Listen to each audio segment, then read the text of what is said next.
INA Commander-in-Chief।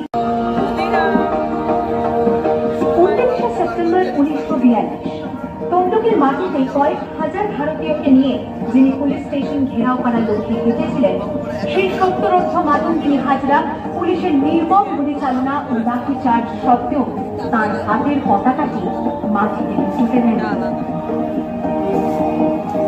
আর ঠিক তার পরের বছর পুলিশ সেদিন হস্তান্তর করা হল ইন্ডিয়ান ন্যাশনাল আর্মিকে।